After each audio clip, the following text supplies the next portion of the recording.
Vamos então hoje iniciar uma sessão de treinamento, esses slide testes. Então seria uma prova oral e no módulo infantil que vai ter, esse é o primeiro, mas vai ter mais 2 aí pela nossa programação. R1.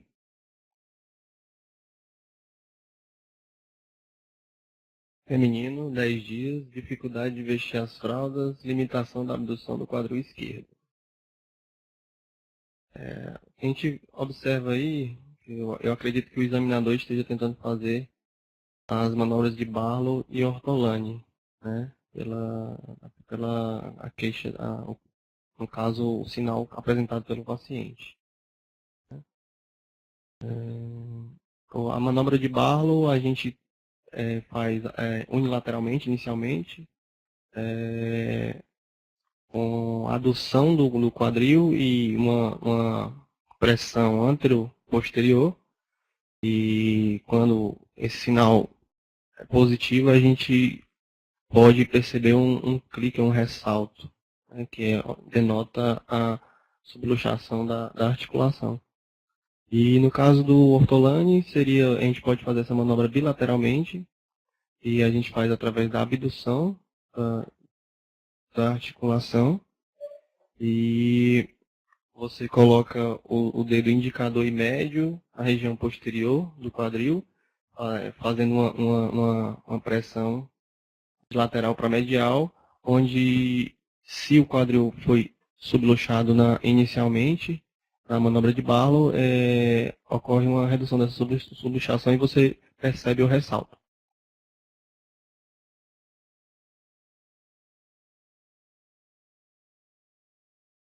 Descreva o exame, qual o significado das linhas. Essa é uma radiografia em AP da bacia, tá? Essa linha do meio é a linha, acredito que seja a linha de Hülgenheim, né, que é a linha horizontal primitiva.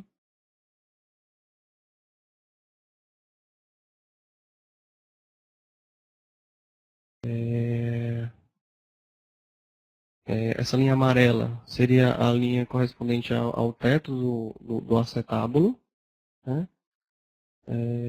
Essa linha seria a linha perpendicular à linha de Hülgenheim, pertence, né?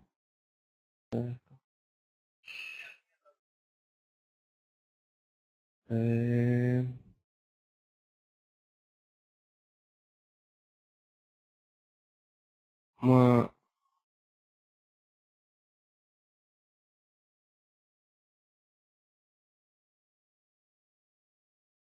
O grande problema na displasia do desenvolvimento é que você não está vendo a epífise, né?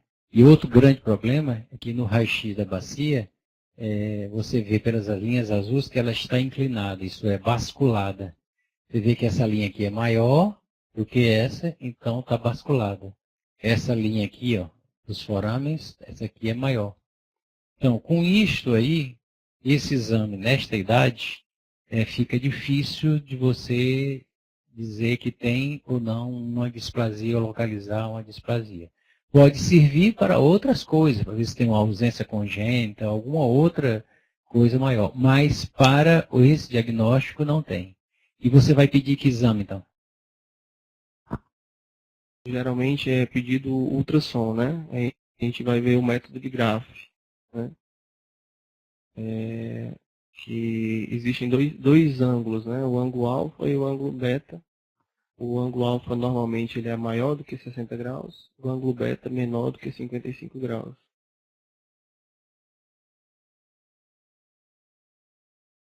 Eu acredito que essa, a cavidade acetabulada delimitada seria os pontinhos ao redor do... Dois seriam a epífise, né? A epífise femoral, onde posteriormente vai surgir o núcleo de ossificação da cabeça do fêmur. Isso aqui Seria o ilíaco.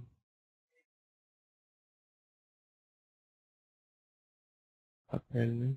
Uhum.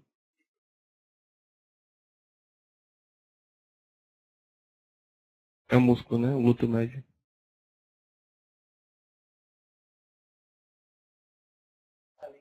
De Guggenheim, né? Não? A linha de base, né?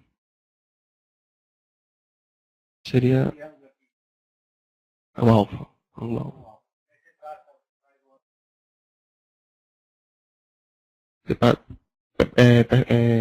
Paralelo ao acetábulo, né? A base.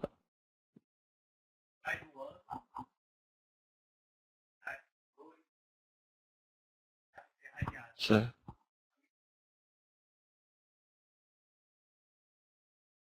Uhum. Uhum. É o beta.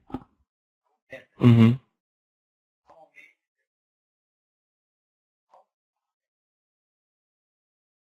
Certo.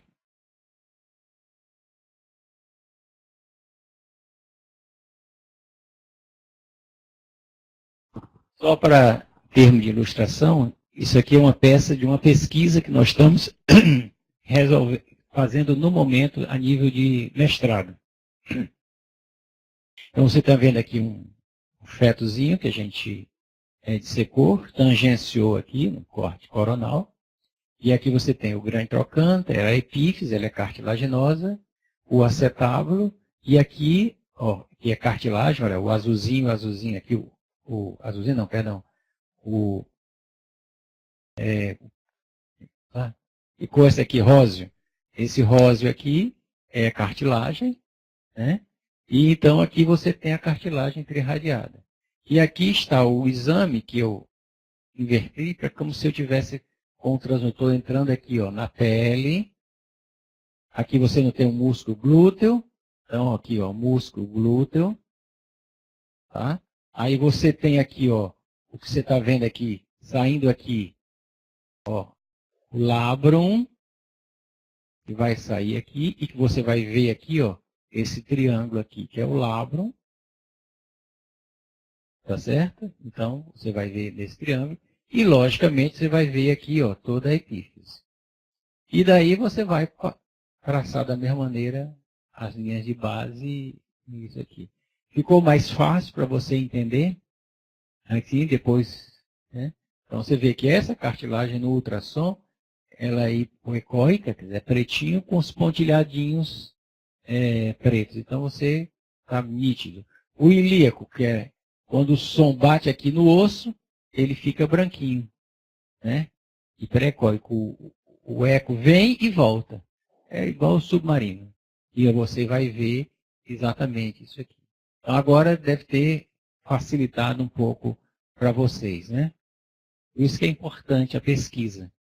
Importante a pesquisa porque você torna as coisas mais claras, inclusive para residência e para a própria graduação. E aqui é quando está displásico. Ó. Quando está displásico, o que é que acontece? É a mesma coisa. Aqui a pele, aqui está o glúteo, o labrum já começa a cabeça forçando o labrum, que ele vai forçando para cá. Em vez de ficar aquele triângulo aqui, ó, já vai ficando mais retangular. Se aproxima, né, um triângulo mais retangular até sair totalmente. Aqui novamente a epífise, aqui a cartilagem trirradiada e a linha de base. Você vê que aqui o alfa está pouco e o beta já aumentou bastante. Ok? Muito bem, então esse paciente está aqui, está assim, está displásico. Né? Você também vê que quando está normal, essa interseção aqui, ó, ele fica mais de 90 graus. Quando ele começa a ficar mais plano, até ficar totalmente reto. Então, é isso que você tem que ver. Você não tem que estar decorando ângulos e tal, você tem que ver, olhar a clínica e interpretar o exame. Porque quem vai pela cabeça dos outros é piolho. Se um sonografista não sabe isso aqui, ele vai dar um laudo errado E aí você vai ficar pior com a família para explicar que você está vendo o ortolânio positivo e vice-versa. Então está vendo negativo e o laudo vem positivo. Então, isso aí. Então, qual seria o tratamento? Professor, tendo em vista que esse paciente foi avaliado de 0 a 6 meses, a gente indica o suspensório de Pavlik, né? Que esse suspensório ele vai fazer uma flexão do quadril em torno de 90 a 110 graus, que também não pode ser uma hiperflexão em torno disso, e que é através do atrito que vai da cabeça do fêmur sobre o acetábulo que vai favorecer a formação, no caso, favorecer a formação de um acetábulo mais congruente, né, à cabeça femoral e vai permitir que essa deformidade seja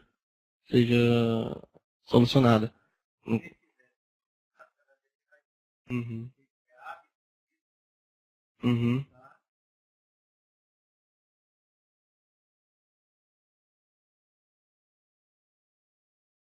Geralmente usado de 4 a 6 semanas, aí a gente reavalia por volta de 2 a 3 semanas.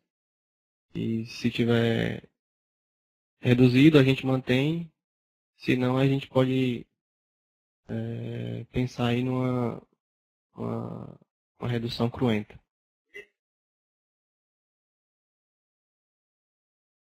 Adução. Abdução.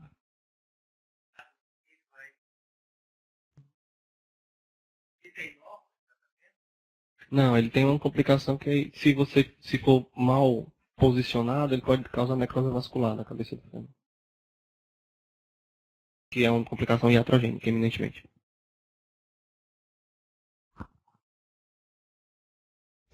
Feminino, 4 anos, queda de uma altura de 1 metro a 1 hora.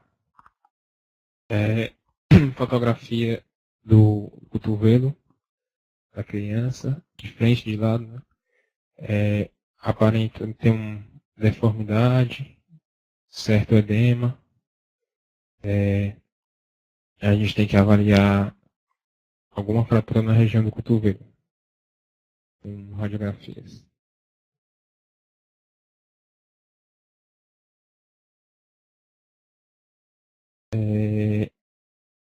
A radiografia em AP e perfil do cotovelo da criança,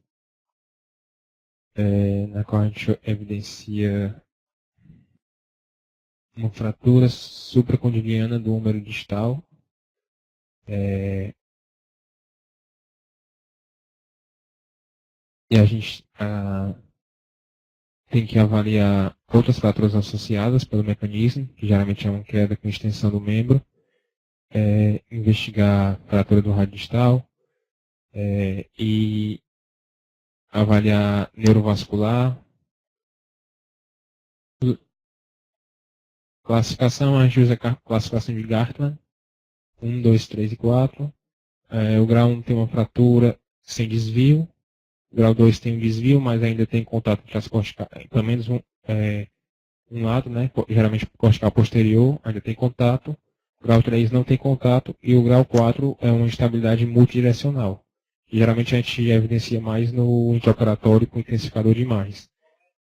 Essa daí parece ser um Gartland 2, a cortical posterior.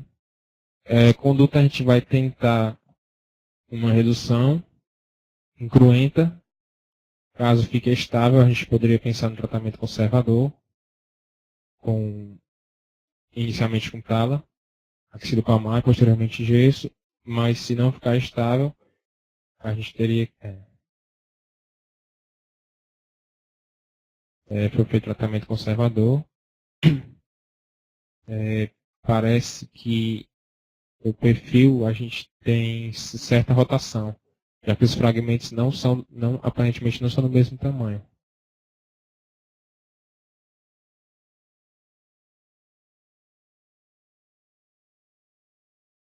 Eu acho que não dá para aceitar não. Aí você perdeu a redução aí, desviado posterior. você tem que abordar. Você geralmente você leva para o centro cirúrgico, tenta uma redução incruenta, utilizando antecipador de imagem, né? Você vai tracionar o membro, depois vai hiperfletir, tentar trasladar o fragmento distal no sentido de póstero para anterior, e você vai acompanhar o antecipador e vai fixar com geralmente fios de Kirchner, 2 fios de Kirchner, geralmente laterais e divergentes, acompanhando no AP e no perfil. E caso esteja muito instável, você pode colocar 3, ou você pode. Assim, o fio medial traz risco ao nervo ulnar, né? Mas geralmente quando está instável também pode ser feito essa fixação, mas aí é melhor você fazer um acessozinho, fazer uma dissecção para tentar fugir do nervo ulnar e fazer a fixação.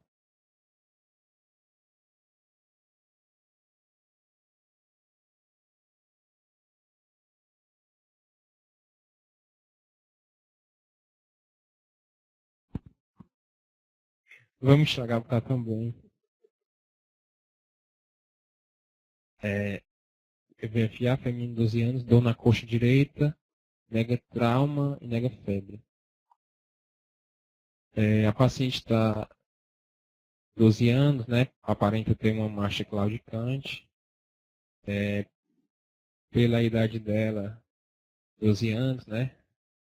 Pré-púber ali, a gente pode pensar numa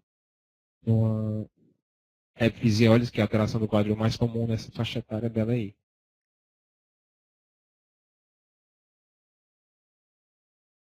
Você pode colocar o vídeo de novo, por favor?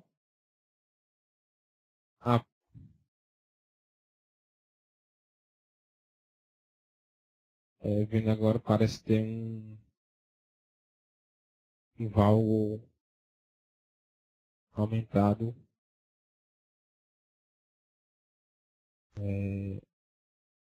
Acho que mais à direita.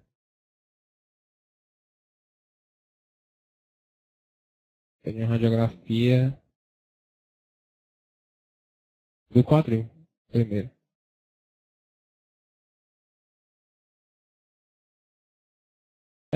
Você tem que avaliar o quadril porque pode ser uma dor irradiada do nervo obturatório.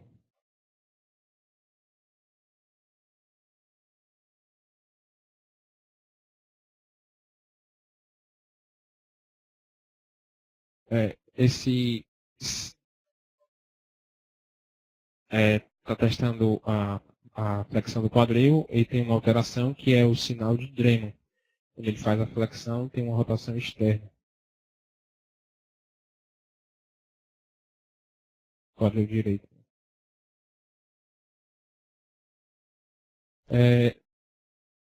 No quadril normal, ele faz a flexão e o quadril não roda. Aliás, exatamente. Faz a flexão e o quadril não roda. Para o lado alterado, ele faz uma rotação externa no quadril. Quando faz a flexão.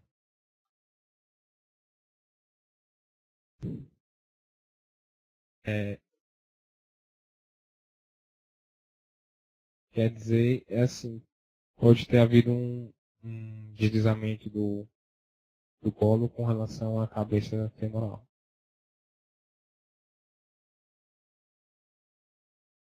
Aí vai ter um impacto femoroacetabular.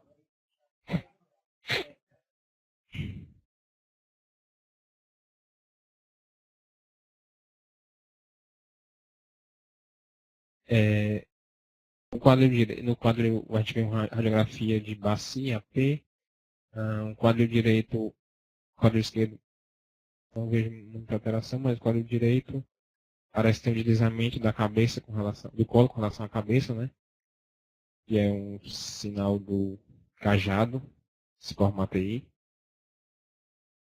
E você traça a linha de Klein, você traça a linha de Klein, você traça uma linha tangenciando a parte lateral do colo femoral e ele tem que cruzar a cabeça do fêmur. Nesse caso aí, não está cruzando, que é o sinal de, eu não sei a pronúncia, mas é Tretovan. Positivo.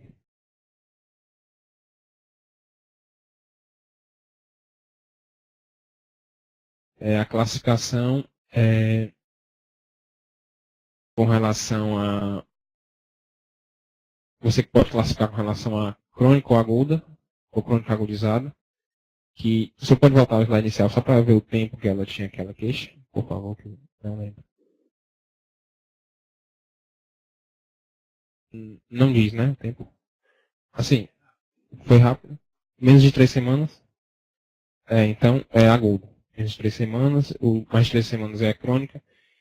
E queixas crônicas insidiosas que tem uma piora súbita, aí é a que a gente chama de crônica agudizada.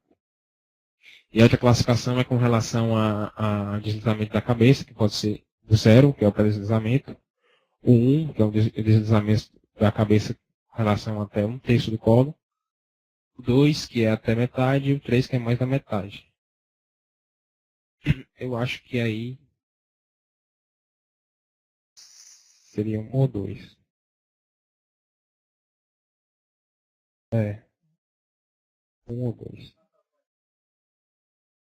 A gente pode calcular o ângulo de Statvik, e a gente vai traçar uma linha, isso, das duas extremidades da fise, e vai traçar uma perpendicular a ela, e a outra linha que a gente traça no eixo da diáfise femoral. O encontro dessas linhas é o ângulo de Stautman. Se tiver menor que 30 graus, no caso dela que é agudo, né, a gente deve fixar com parafuso canulado, geralmente 7 milímetros. E se tiver maior, aí a gente já pensaria nas osteotomias. É um parafuso canulado no colo, né? Você faz você utiliza também o intensificador de imagens. Vai tentar deixar o parafuso no centro da cabeça, tanto no AP como no perfil. Está sendo feita a fixação, o acesso lateral, minimamente invasivo, né? E aí o parafuso está no lado.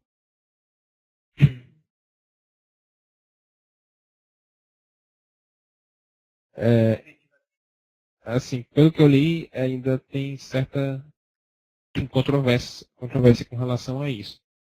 Até 50% dos pacientes pode ter bilateral, pode apresentar bilateral com o tempo. Nesse caso aí, eu acho que deveria. Acho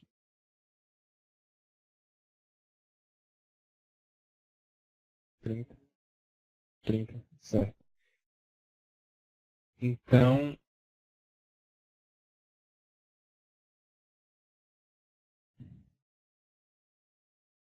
tem obesidade, raça negra, é, hipotireoidismo, hipogonadismo, doença endócrinas de maneira geral.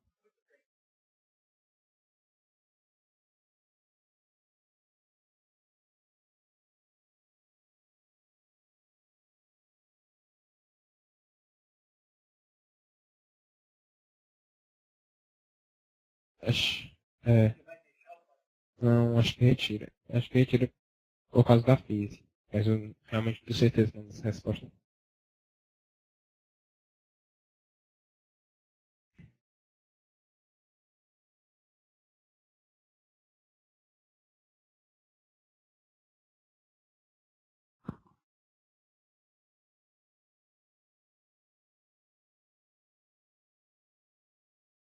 Paciente, sexo feminino, 1 ano e 6 meses, já com marcha claudicante, sem negador e sem dor e sem febre.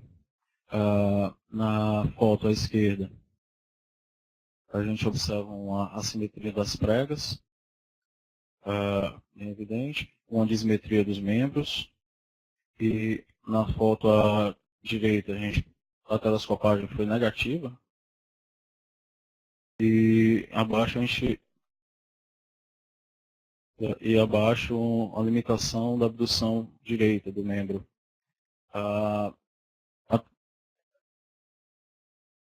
Pessoal, elas são traçadas, eu esqueci o epônimo dela, mas ela é traçada para ver a região da cabeça. Geralmente ela tem que estar abaixo dessa linha. Isso aí eu acredito que seja crista ilíaca, espinha ilíaca superior. A região, o isquio.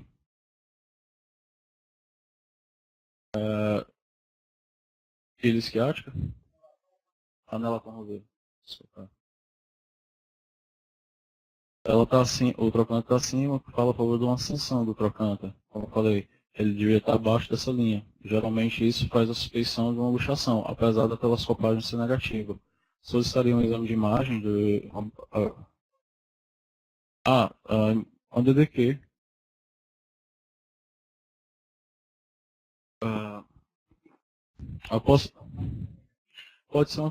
Pode ser também uma coxa vara com a ascensão do... Nossa. O paciente a gente observa a coxa vara, o diagnóstico é dado pelo ângulo cérvico-diafrisário abaixo de 100 graus. O pessoal da graduação está vendo aí o lado esquerdo normal, onde você tem um ângulo, geralmente na criança é acima de 135, a criança nasce com cerca de 150 graus e vai diminuindo ao longo do tempo. Mas do lado direito a gente observa que você tem um ângulo cérvico-diafrisário praticamente 90 graus e com o trocânter ascendido em relação ao colo. Em relação à criança, ela tem 1 ano de idade, o tratamento conservador para esse tipo de quadro de coxa-vara não é aceitável, não tem resultados positivos, é um tratamento exclusivamente cirúrgico e é feito através da valgização do fêmur proximal, com a melhora da angulação. Existem alguns que advogam aguardar a criança ter um amadurecimento de esqueleto até 4, 5 anos de idade para poder realizar a osteotomia, e é 1 ano e meio apenas, então você aguarda até esse tempo, e geralmente existem 2 tipos de cirurgias que são mais preconizadas. Ou melhor, 2 tipos, as intertrocantéricas e as subtrocantéricas, mas geralmente se faz a opção pelas intertrocantéricas pelo menor chance de pseudoartrose da correção. Em relação às técnicas operatórias, existem 2 tipos. Existem a de Pauwels e a de Lanskiold. O objetivo principal na cirurgia, além de melhorar o ângulo cérvico-diafrisário, é você para calcular exatamente o ângulo, você tem que traçar a linha de Huygens, você desce essa linha, uma linha paralela, abaixo do pequeno trocante, e você tem que deixar mais ou menos o ângulo, ou uma linha, e traça outra linha pela FISE, e você tem que deixar essa linha cerca de 16 graus com a linha de Huygens. E a diferença de ângulo calculado é a diferença da osteotomia que você vai fazer.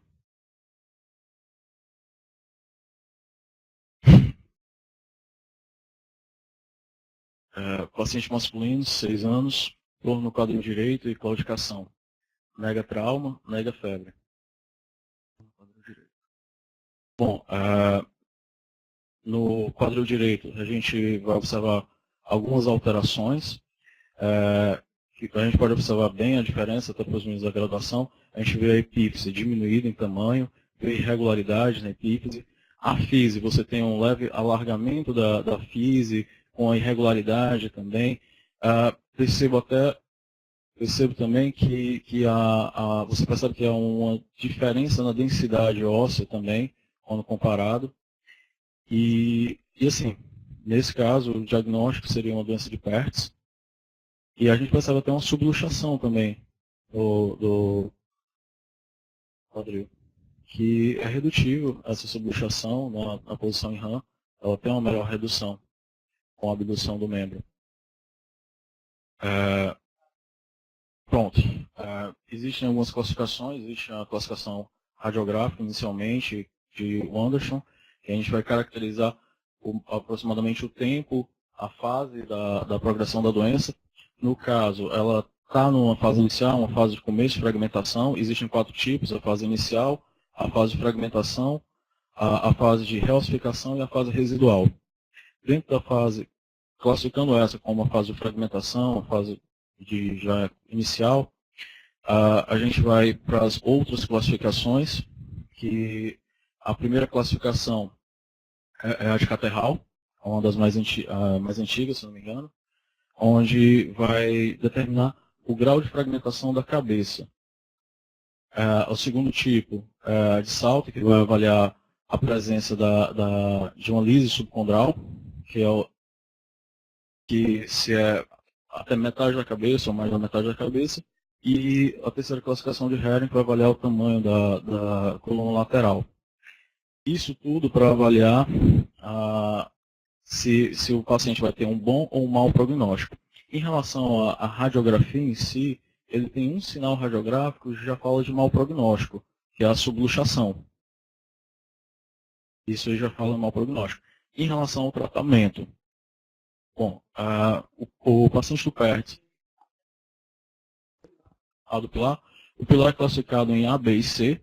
No tipo A, você tem um pilar praticamente normal. No tipo B, você tem uma diminuição do pilar, mas ainda maior do que 50%, relacionado ao centro.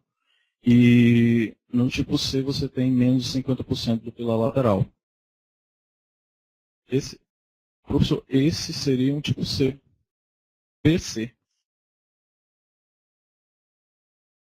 Tipo PC. O tipo C. O tipo C. Bom, em relação à conduta, como eu ia falar, a grande maioria dos pacientes do PERTS, eles têm uma boa resposta e tudo, sendo que, para a realização do tratamento, você sempre vai diferenciar aqueles pacientes com bom e mau prognóstico.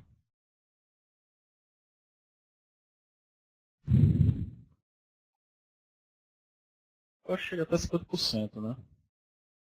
Chega a 50%. Bom, nesse tipo de paciente, como eu estava dizendo, você sempre tem que diferenciar se, pelos exames radiográficos, pela classificação, se ele tem uma chance maior de ter um bom prognóstico ou um mau prognóstico. No caso, classificando isso talvez como um B, mas eu acho que um Caterhall tipo A e sem lise subcondral também tipo 1. Então, tem certas características que falam a favor de um bom prognóstico até. Então, você vai acompanhar esse paciente. Antigamente, você fazia a restrição de carga inicial desse paciente e tudo. Hoje em dia, essa restrição de carga já não é tão enfatizada. Hoje em dia, se prevalece muito mais tratamento fisioterápico com ganho de abdução, com ganho de amplitude de movimento, da centralização, e uso noturno de órtese em abdução, que a gente pode fazer também para melhorar. Mas, lógico, isso fazendo acompanhamento de perto do paciente, porque, como eu falei, ele tem um sinal de mau prognóstico, que é aquela lise. Se, eventualmente, na fase de fragmentação, você tiver uma piora dos sinais radiográficos, pode ser necessário, sim, uma abordagem cirúrgica.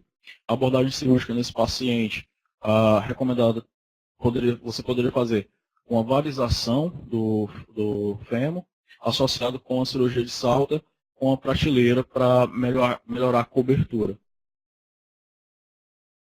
A conduta seria essa.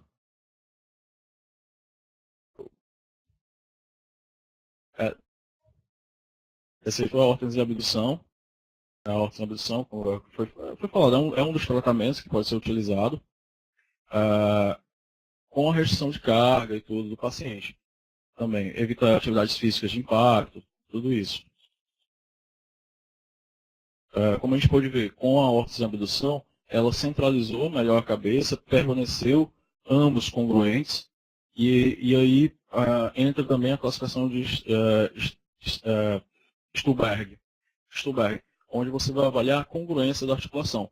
No caso, a gente tem ambos congruentes e esféricos, que falam em bom prognóstico, e a chance de artrose futura desse paciente, que é o que a gente realmente quer evitar, pode ser parecido com a da população geral.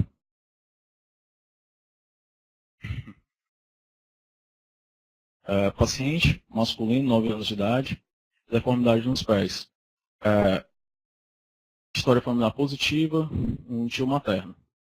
Bom, na primeira imagem da esquerda, a gente tem uma fotografia anterior dos pés. Na direita a gente vê melhor uma valgização, principalmente do pé direito do paciente. E na esquerda em perfil você vê um colabamento do arco longitudinal, caracterizando um pé plano, certo? Pronto, no exame, isso é o teste da ponta dos pés, onde a gente vai testar a varização do pé do paciente. No caso, a gente... Era o pé esquerdo, era, pessoal? Desculpa, agora porque não. A gente observa uma simetria na varização, com uma menor varização do pé esquerdo, comparado com o pé direito.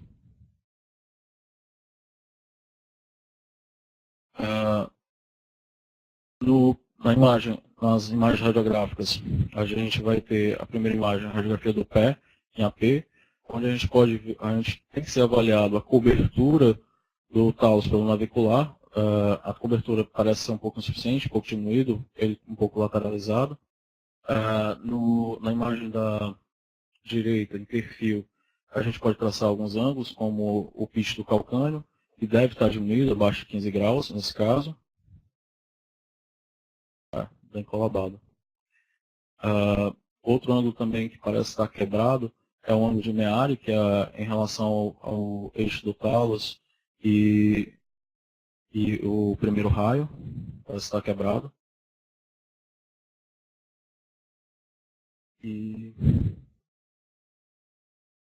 Professor, na verdade, sim, eu vou querer uma tomografia desse paciente, até porque ele não tem avarização e geralmente pode estar associado com uma barra óssea, caracterizando a colisão tarsal.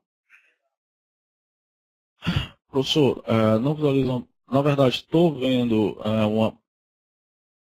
talvez uma leve calcificação na região acima do talos, mas como as barras ósseas, elas podem ser de 3 tipos. Elas podem ser tanto ósseas, mas podem ser também cartilaginosas e fibrosas. E às vezes a tomografia pode não visualizar nessa faixa etária, principalmente porque nessa faixa etária ela não calcificou. Geralmente as barras ósseas tendem a calcificar com a idade um pouco mais velha, geralmente por cerca de 10, 12 anos de idade.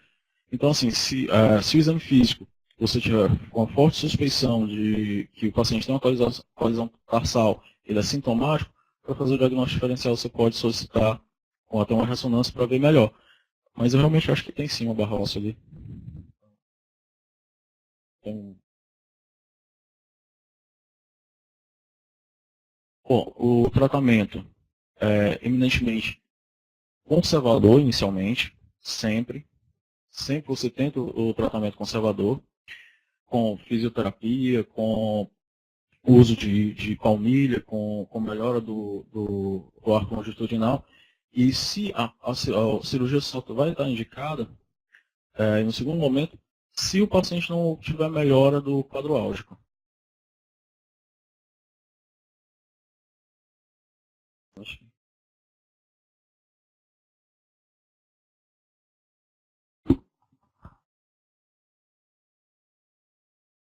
Do ponto de vista de exame físico, uma das características da colisão tarsal é a não varização quando se faz o teste à ponta de pé. Né? Então, aparentemente, aí, nos 2 testes está fazendo uma varização. Quando você faz a radiografia em perfil, você não tem os sinais indiretos de colisão tarsal, que é a consolidação do C, pelo menos eu não estou percebendo aqui à distância. Para você fazer o diagnóstico, efetivamente, você precisa fazer a tomografia, mas um detalhe da tomografia muitíssimo importante para descartar a colisão tarsal subtalar é que sejam cortes axiais em 3 milímetros, que às vezes você passa um corte para outro e passa a colisão tarsal para fazer esse diagnóstico. Estou um pouco na dúvida em relação à autovarização, porque ele tem uma varização assimétrica. A gente até pegou no ambulatório um paciente com colisão tarsal, onde ele até tinha um certo movimento subtalar, mas não tinha tanto. Por isso que eu fiquei um pouco mais assim. Essa foi a minha dúvida. pegando o professor Leite e eu tivemos uma aula com o de Salomão sobre isso, você lembra disso, mestre? Ele tem um teste, que é um teste que ele chama teste de Osni. Ele coloca o polegar embaixo do maléolo medial. E aí, quando esse polegar afunda, sinal que não tem coalizão, ou seja, não tem coalizão. Quando você pega na barra tarsal, é um sinal dessa coalizão. E aí parece que está assimétrico porque está um pé um pouco mais para frente e outro para trás, mas eu não sei.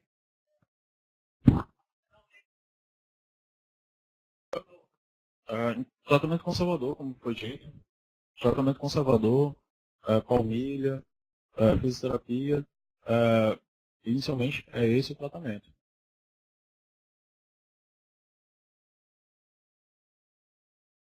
Bom, pacientes recém-nascidos, 7 dias, nega trauma, nega febre, ela tem uma deformidade, um retrocurvato importante de joelho.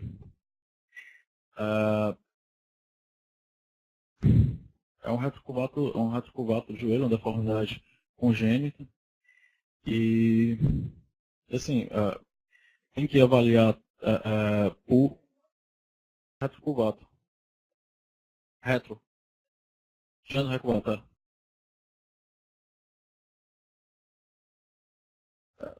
O diagnóstico é esse, assim, ela tem uma deformidade, aparentemente tem uma deformidade no pé, uma dorsiflexão desse pé. Eu não sei se é rígida, ela parece estar elevada. Ela não faz flexão do pé, né? Só não faz flexão. Ok. Ela tá luxado, tem uma luxação congênita, ela. Tá com uma luxação congênita do joelho, possivelmente.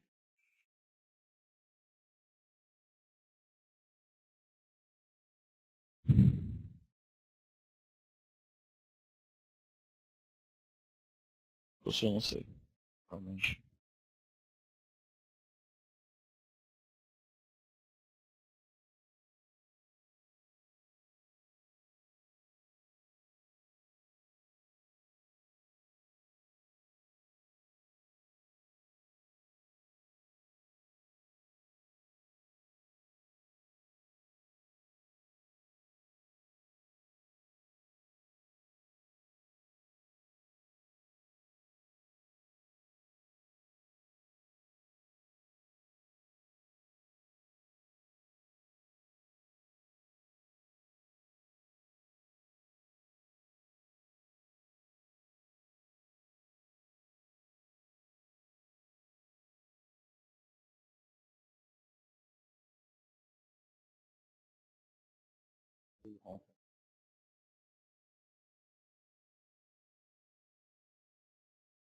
Pediram uma radiografia para avaliar. Pronto, a gente tem a radiografia realmente como ajuda. A gente percebe, como o senhor falou, ele não tem nenhuma insuficiência tibial, ele não tem nenhuma malformação, ele apresenta a presença tanto do fêmur quanto dos ossos da perna. E, como o senhor falou, ele tem uma anteriorização da tíbia em relação ao fêmur, que é anteriorizado, e tem, em relação à patela, a gente não consegue visualizar, mas o centro de ossificação da patela nessa idade ela não é visualizado pela radiografia. Posso pedir um ultrassom também para avaliar. Aí a gente vê a patela, normal, o quadríceps acima, o tendão patelar abaixo, a inserção dele, a epífise femoral e a epífise tibial. E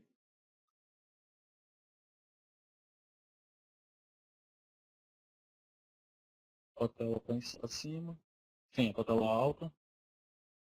E você tem autorização da epífise da tibia em relação ao fêmur. Uhum.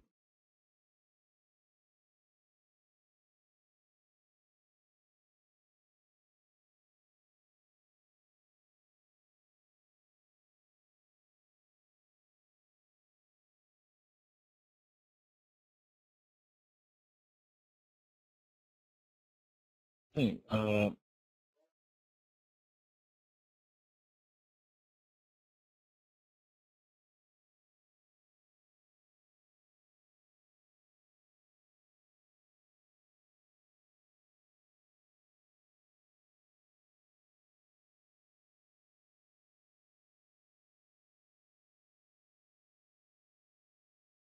Luxação de quadril. Né?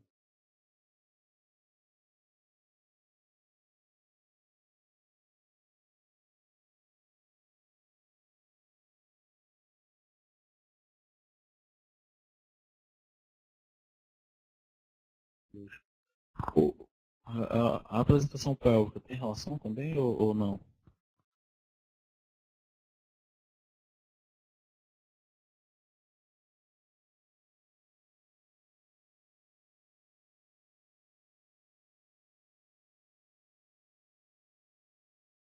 Bom, no nosso serviço a gente já teve a oportunidade de tratar um caso desse.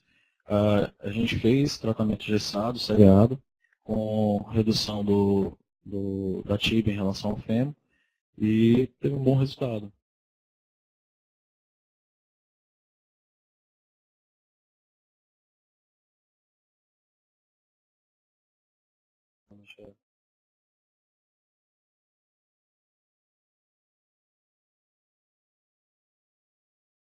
Gibson.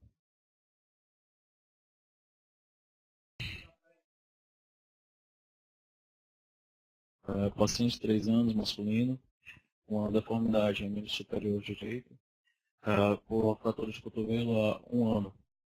A gente observa um varismo do antebraço em relação ao braço,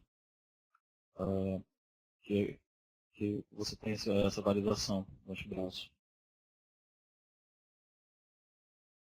Geral, geralmente fica muito associado, e que é a fratura mais comum da criança, que é a supracondiliana, quando ela é mal conduzida.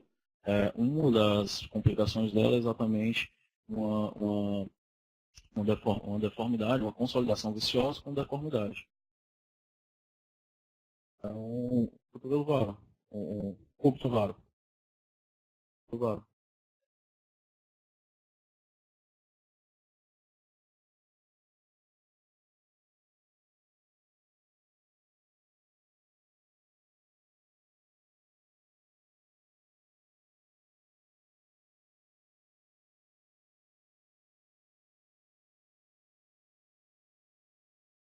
Bom, ele tem um varismo até grande, é indicativo de fazer correção desse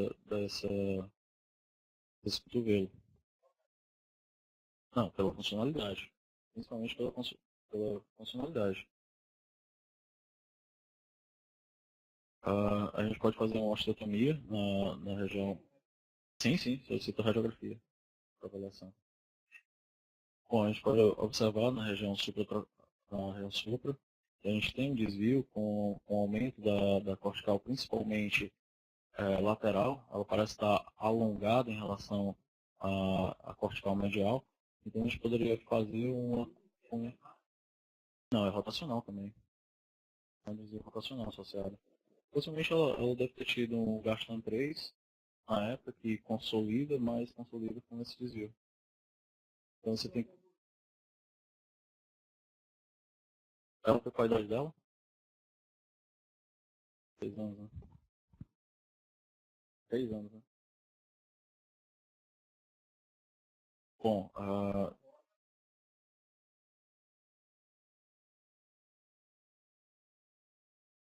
professor, assim, ó, tem que fazer a correção. Eu só não sei se tem uma idade específica para a correção, se você espera ela ficar um pouco mais velha, ou se você já faz a correção né, com essa faixa etária já. Essa é a minha dúvida, mas se tem que ser corrigido, tem. Ah, até para evitar uma progressão da deformidade.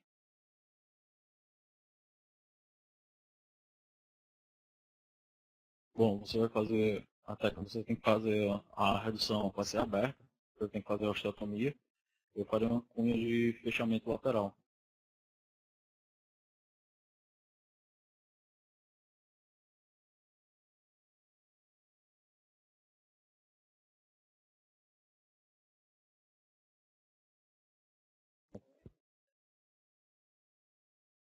Não sei nem não sei nem qual é essa síntese.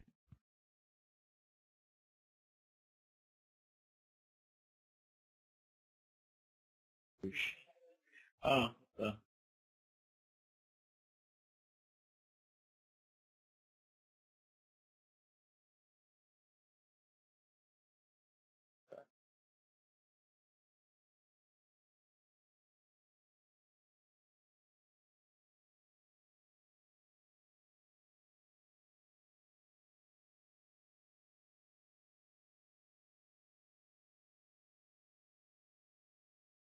Professor, solicitaria a tomografia antes da cirurgia ou não? Não deu muita indicação.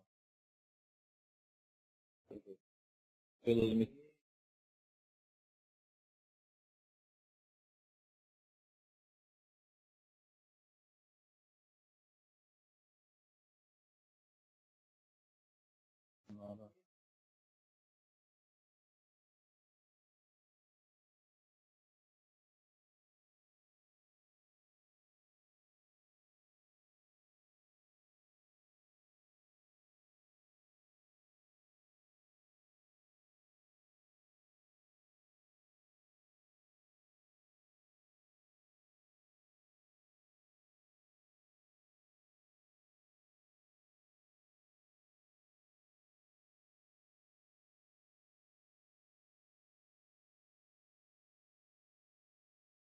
A idade, 3 anos mesmo? Ou o senhor...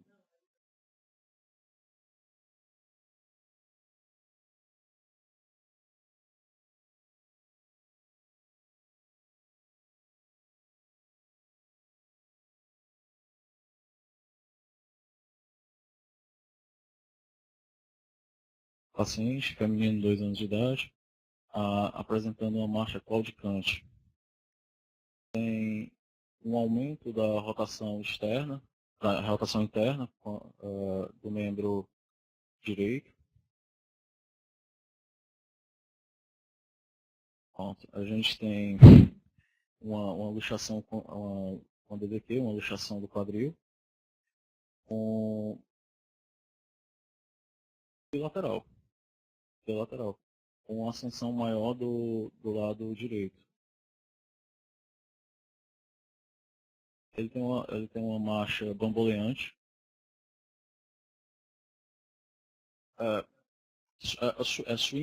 Swing gait. Marcha... swing gait. Porque no livro fala swing gait.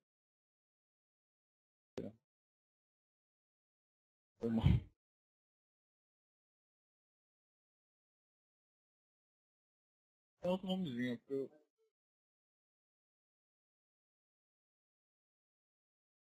A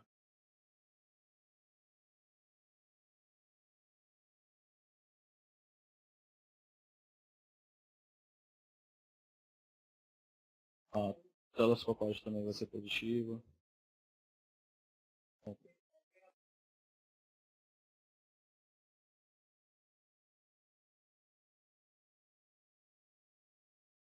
Pronto, em relação à conduta, a conduta cirúrgica, no caso, o paciente já tem 2 anos de idade, você já tem um quadril luxado cronicamente, você não vai conseguir reduzir ele apropriadamente, então a partir de 2 anos, obrigatoriamente, você tem que... tem alguns fatores, tanto pelo crescimento do fêmur, porque nesse caso, obrigatoriamente, tem que fazer uma osteotomia com diminuição do fêmur, para encurtamento do fêmur, quanto você tem outros fatores que impedem a redução é a eversão do lábio, você tem uma constrição da cápsula, principalmente na região anteromedial, você tem uma interposição do músculo iliopissoso também que impede, e além disso você também tem um crescimento do curvinar dentro da cavidade. Então, assim, nesse caso você tem que fazer tanto encurtamento do membro inferior, quanto você vai fazer as osteotomias. Uma osteotomia varizante associado com uma cirurgia de prateleira. No caso, a mais utilizada é de Salter. Foi utilizada.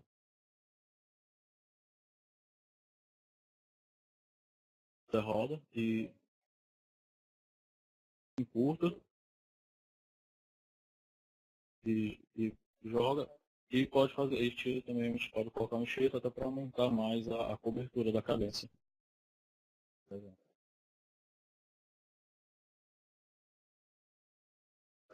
Paciente masculino, 3 anos e 6 meses, colisão de veículo a 4 horas. Ele apresenta uma fratura de fêmur, a diafisária. A gente pode observar a primeira imagem em perfil e a segunda em AP, onde a gente percebe uma deformidade da fratura. geralmente, nesse ponto proximal, você tem ação principalmente da musculatura abdutora e do ilho-pessoas, onde você tem uma flexão e uma rotação externa e abdução do fragmento proximal. E assim, em relação à classificação, geralmente é uma classificação mais descritiva. O tipo de fratura desse paciente condiz com a mais comum, que é uma fratura transversa, traço simples, não cominuída. Geralmente não é exposta essas fraturas. Quando é exposta, a gente utiliza a classificação geral também. E em relação à conduta, a fixação dessa sim. Geralmente, como é um trauma de alta energia, você tem que fazer o ATLS, a investigação de outras lesões associadas, até pela energia do trauma envolvida. Bom, então assim, pronto, em relação à conduta ortopédica, você tem que fazer a fixação. A fixação você pode fazer vai de acordo com a idade. Nessa faixa etária, pode-se optar ainda pela redução através do gesso, e a utilização do gesso codálico, que foi utilizado, mas aí você vai avaliar a redução dessa fratura. Geralmente, com 3 anos de idade, você aceita cerca de 20 graus de varovalgo, cerca de 15 graus de desvio anteroposterior e um encurtamento até de 2 centímetros. A gente percebe, nesse caso em particular, eu acho que tem um desvio, acho que está cerca de 30 graus esse desvio, né? Eu tentaria talvez melhorar um pouco mais essa redução. E encurtamento, eu colocaria tração. Poderia utilizar tração para tentar melhorar um pouco a redução e a tentativa daí colocar um gesso. Ou usar o fixador de terra. Geralmente eu até gosto mais de utilizar o fio flexível. Na cidade não é possível. Penso.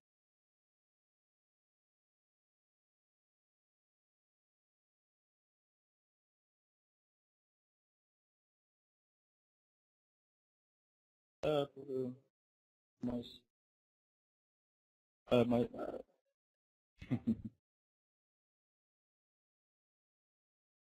ela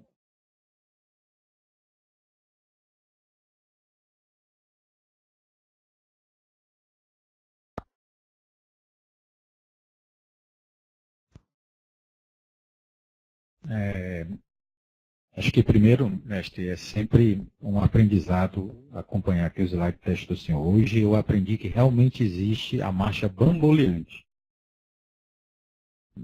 Sensacional. Não, o pior é que nós procuramos aqui nos descritores marcha bamboleante e pode ser um sinônimo de marcha miopática realmente, né? Seria uma resposta perigosíssima. Em relação ao comentário aos residentes, o Luciano, o R1, acho que a questão para ele foi uma questão habitual do ambulatório que o senhor faz aí. Metade dos meninos da graduação sabia as respostas, ficaram com medo só de falar para não serem respondidos, e em alguns momentos, somente no método de ultrassom que nós, como seus alunos aqui, sabemos de cor e decorado, você precisa dar isso efetivamente, do ponto de vista tanto de cobrança como de prática médica, é importante que você saiba, pelo menos o método estático. A pessoa nem avançou com você em relação à metodologia dinâmica de ultrassonográfica, que ele tem expertise e sabe fazer muito bem, e hoje é muito feio. O Hernani, além de ter os parabéns por estar, diferentemente do meu R3, que está no serviço de ortopedia da universidade com o jaleco do Zé Frota, você está de parabéns primeiro por andar com o jaleco da nossa casa, diferente do nosso R3. Ok. Então, eu acho que foi bem do ponto de vista das perguntas, e mostrou até porque é ex-aluno do Prodot, né, Hernani? O que muito nos orgulha também, um bom desenvoltura na ortopedia pediátrica. O nosso R3 com o jaleco do JF, para ficar ruim, precisa melhorar muito. Uma pessoa muito condizente, e quando eu disse que você está se safando, Mas está safando é pouco para o residente do seu nível, além de ex-aluno aqui da casa, além de ex-aluno da graduação. Acho que é um pouquinho mais de segurança e o que você... estudar um pouquinho mais para ter segurança, não, Cris? Um pouquinho mais para ter um pouco mais de segurança e você vai tranquilamente aí passar por mais essa etapa aí em março. Vou só complementar aqui, reforçar o que o Henrique falou, mas hoje, o que eu gostei hoje, professor, foi, eu disse até com o Henrique, depois de 25 anos eu entendi o método de gráficos. Eu decorava, mas não entendia. Estava ali. Mas com essa dissecção do quadril, realmente, didaticamente, foi um ganho. Foi um ganho. Com relação aos meninos, é aquilo. Buscar estudar um pouquinho mais, ter mais segurança, né, nas falas. E o caminho é esse. É aproveitar esses temas, revisar em casa, todos eles, né, aprofundar um pouquinho mais,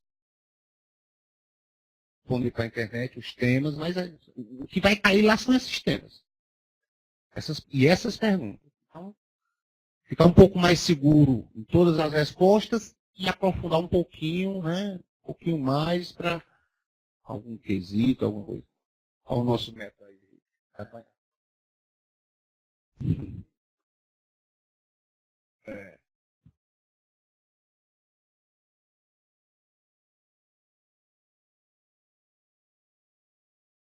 Muito obrigado, senhores. Está encerrada a sessão. A presença, por gentileza, dos alunos.